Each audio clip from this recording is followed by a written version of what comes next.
So Project La Vie, we inherited a gorgeous house that our clients had lived in, and in each space we just really dialed it up with more layers. This is the breakfast nook, and she had a few of these pieces. We added the chandelier, we redid the cushions, we added some art, and we styled her up. And really, one of the biggest things we did in this whole project was add art. The minute that you put art upon your walls, everything feels softer, more personal. It makes all the difference in the world. And of course, window treatments. Those horrible, expensive things that are so, so important. Come on, I'm gonna show you the rest of the house. This is the great room. This is a family, a young family, 3 little boys who are adorable, and we needed something that felt a little bit more comfortable. It was kind of a hard conversation to have with the client because they had furniture here that was beautiful and fairly new, but it wasn't serving the layout correctly. And we wanted something that when you walk in that front door, you don't see the back of a sectional. That's to be avoided, friends. It's much better if you can see a shapely back of a chair. So we changed all this furniture, found new homes for the old furniture, and added a little bit of color, a little bit of depth. The client loves the color white almost as much as I do. And so we had to really push to get some of the warmer tones in. But I think it makes all the difference. It's much more layered, it feels softer, it feels more cozy. And we also wanted to bring in a more European feel. The exterior of the home is very European and very beautiful, designed by Jim Blockberger. And the interior felt a little bit more contemporary and a little cold. So we added the thing that made the biggest difference ever, which was we changed all of the arches on this wall to be curved. They were just square, and we added all of that beautiful millwork and trim, which is just a small little detail, but it's like mascara. That's the difference that it made. Night and day. You want to know how to make a space in a home feel more European? You need some old stuff. You need some antiques. Europe has history. Europe is old. We're just like little babies here in the United States. So we brought in some antique found pieces. We want things that feel more relaxed. The European vibe is not so like karate chop pillows. So more relaxed things, linens, natural fibers. Europeans are more about authenticity and honesty of materials. So things should look like what they are. That's kind of what makes all the difference. Ooh, Coke Zero on camera. This is the kitchen, and it is gorgeous. We didn't have to do much here. What we did was take away the gray. If you guys have gray in your house right now, let's rethink it. Gray is done. Bye. Sorry, gray. These pendants, which I think you'll recognize, they're a visual comfort icon. We actually refinished them to look like terracotta, and that immediately softened everything up. And then we changed out the furniture here to give bar stools that had more texture and more interest. When you're choosing bar stools, the back of the stool is the whole game. Like, who cares what the front looks like? Nobody. You don't see it. You've got to choose something that has an interesting back that's going to lend to the story that you're trying to tell in the house. And the story that we were trying to tell in here is new textures. A kitchen has so many hard surfaces. We wanted to soften it up. So this woven rope adds texture and softness and made a really nice impact. And then we just styled it. Branches, old cheese boards to dial up that European vibe, and fresh flowers. What will be dead tomorrow? Ready? What did you want to talk about? Kitchen style. I want to talk about kitchen styling for a minute. If you're a designer who follows me, pay attention. If you're a homeowner, I've got tips for you too. I recently got to work with Benjamin Reniert, who is like the stylist. He is an editor at Elle Decor, and I learned so much from him, which was that your kitchen needs to feel a little bit more lived in, less like perfect picture, plant. Let's not do that. Layers of plates, napkins that feel a little bit more relaxed, bowls of nuts, random fruit here and there. You see we're layering like stacks of dishes with real things you use in a kitchen, like salt and pepper, olive oil. It should look like a kitchen that someone could walk in and get to work. And that makes it feel more comfortable and more cozy and more warm, which is all the vibes that we all want right now. So you see this gorgeous dining room right when you walk in the front door, and it needed to have a lot more wow. So we plastered the space with a kind of medium brown Venetian plaster because the room doesn't get a lot of light, and so I always think that when you don't have a lot of light, you should make things darker because they're going to be anyway. And so it looks more intentional, like, oh, I just meant to not have great light here.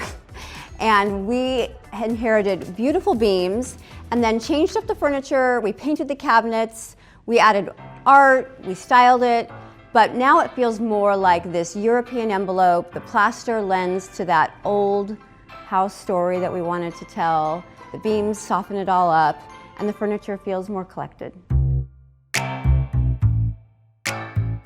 We forgot to get out our antique cheese boards. Bar styling. So again, form should follow function. That's really important with styling. That's really my motto, is that it should look like what it is. So this is a bar. Get out the pretty alcohol, get out the pretty glasses, buy glasses that are not clear. Those actually don't look great on a shelf, but if you can find something with a little bit more interest, maybe an antique, or these are Estelle glasses and they have beautiful hues, that makes a great big difference. And then this is kind of hard for people, but art is so important. You know, we should just have like a little button where I say art is important. But in this house, we needed antique art. So this is a beautiful old French painting that we bought from a local collector who travels to Europe and buys antique art and brings it home. And then we added some antique accessories mixed with some new ones. Get out your bar tools. And the clients love Nantucket, so we got them a whale bottle opener because we like to keep things fun too. In the entry, they had gorgeous furniture. Actually, we put it in another place in the house because it was so pretty, but the scale was off. That's the most important thing when you're choosing furniture. Scale. Scale, scale, scale, scale, scale. So important. Because if it isn't big enough, it's not going to look correct to your eye. So we went big. Enormous mirror, one of my very favorites from, I think, CFC Furniture. And then this fantastic cabinet that they can hide all sorts of things in. But it really actually carries the weight of the wall. If you want to figure out scale on your own, you should look up a principle called the golden mean, which will tell you actually the proportions that you need based on the size of your wall. And then big lamps, and then a big floral moment. And this one is actually faux. It's a kind of a secret little find, but it's a good one. The golden mean, you're looking it up right now and wanting to kill me because it's kind of hard to figure out.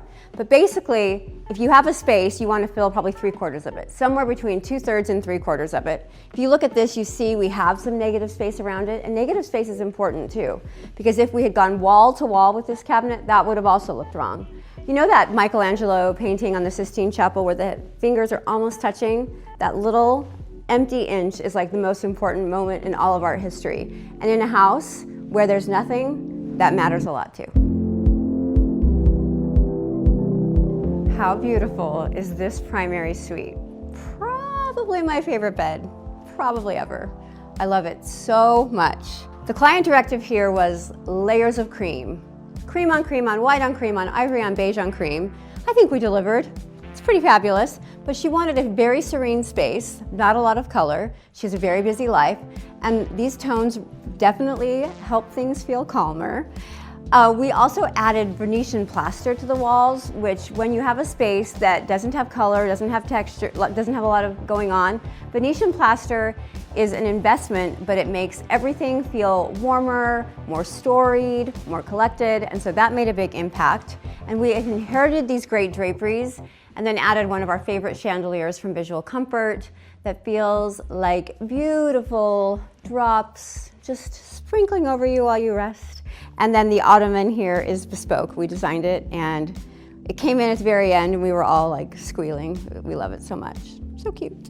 When you're working on the primary bedroom, I hope you're being nice to the husband about the throw pillows. The max amount of decorative pillows that I will allow on a bed is 3.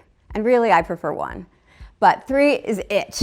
So what we have here is 4 sleeping pillows. That's how many people need. 2 enormous shams these are called Dutch Euros or Alaskan Euros. They have many names, but it just means super big. And behind them, we hide the sleeping pillows because those pillowcases get all rumpled. So when you're making your bed, these hide that all. And then 1 longer lumbar works great for proportion. And then at night, you're just taking off 3 things. That's it. You're welcome, husbands. This house was built by 2 Hawks, my good friends, and they worked with their in-house designer. So when we inherited the house, we had this beautiful powder room, but it needed a little bit more drama. We changed it by painting the walls this really beautiful dark color. This is Black Fox by Sherwin-Williams. And we upgraded the light fixtures to something with some softness. Those pleated shades super trending right now. I'm a big fan because they make everything feel a little bit more European, a little bit like you found it on the Portobello Road in Notting Hill in London, and just like you want to stay a while in a powder room. What a weird thing to say. So when you're building a new house and you have a flex space, you don't know what you don't know. You don't know what you want it to be, but these clients got to live here for a while and they knew it needed to be a speakeasy. So we went big. I call these clients like the mayor and mayoress of Arcadia. They know everybody. So all the time, people are going to be down here. The guys can come down here and bro out. The girls can hang out upstairs. And so this is really his space. And I love how it turned out. It was an empty white room with a little run of, I think it was like light blue cabinetry. And then we came in. We added all the wall paneling. We painted it our favorite black fox color. We painted the cabinetry. We had Solito Furniture make this bar, which is exquisite. I mean, that man is an artist. The turning, the carving, it looks like we dragged it home from Belgium. I love it so much. And then this is a space for men. And when you're thinking about a men's hangout space, you know what's not good? It's a sectional, because they don't like to sit next to each other. You know, their legs can't touch. Boys are weird.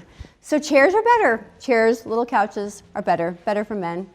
And I can see them all hanging out down here. We have a memorabilia wall of things that tell the story of the male homeowner here, his record collection, he loves music. We even got a matchbook, a little matchbook from the hotel where they honeymooned, I believe. Cigars, golf. It's a good life. So if you're building and you have a flex space and you don't know how you're going to use it, this is what I'm going to tell you to do.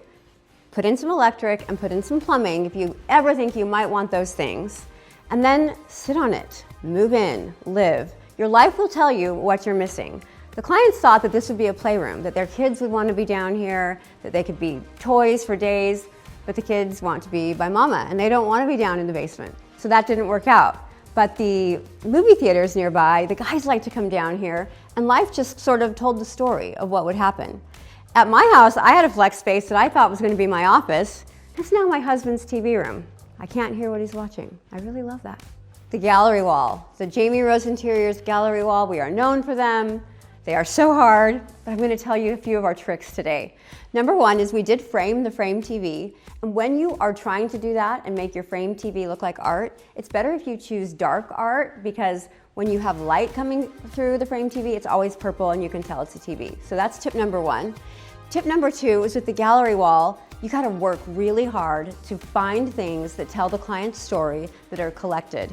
And they all can't be just photographs or paintings. You need things that are not squares. So if you look at this, you can see the mirrors breaking up all of our squares, the golf clubs are breaking up all of our squares, and then tucked into these little frames, I will put anything in a frame. We have things that really mean something to the client. He loves to golf, we have golf clubs. The couple loves to travel together to stay at the Ritz in Paris, and so we have a luggage tag from the Ritz. And we even have a little matchbook from the Masters Golf Tournament. So, tiny things, big frame, big impact. Another flex space was this third floor landing. They had this big open area, and we actually cut it up into 2 little bedrooms, a new bathroom, which I'm going to show you, and then this homework station. Life told the clients that they needed a place for those 3 little boys to get their art on. So we designed, in this great little gabled ceiling, a homework station complete with drawers for all the craft supplies, lots of counter space for kids to spread out.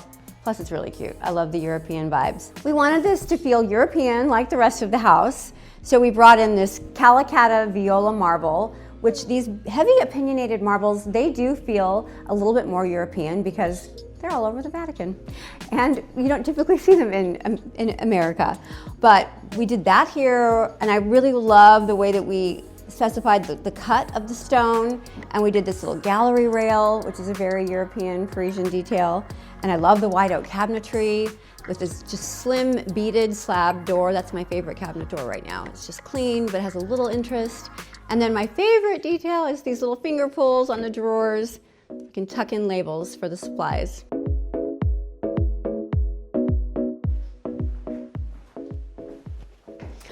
I'm pioneering a new movement in showers. No glass. Just kidding. This is real life, and guess what? The shower isn't finished yet, but we'll get you some after photos. It's going to be fabulous. We designed this beautiful, true divided light brass shower enclosure. So it's gonna have lots of grids. That's what true divided light means. But this is one of the bathrooms that we added on to the house for her because she needed more guest space. We did this very bold floor. I love it so much. It's Rosso Levanto marble, Nero Marquina marble, and that Calicata viola.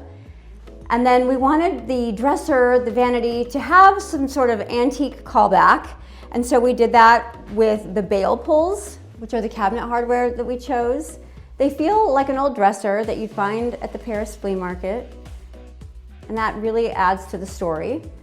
And when the client called me, she was really worried. She's like, they have a sink under a window. We can't do that. And I actually love that so much because we have a mirror coming. It's going to be suspended over this mirror, over this window. And it actually is the best light that you could ever have to put on makeup, is a mirror with window light shining onto your face. True, true sunlight. Doesn't get better than that. Thanks for watching. I'm Jaimee Rose. Do you want me to say all that weird stuff we normally say? Whatever you want to say. If you need me, I'll be sitting here waiting for that shower glass that's gonna come someday, I hope.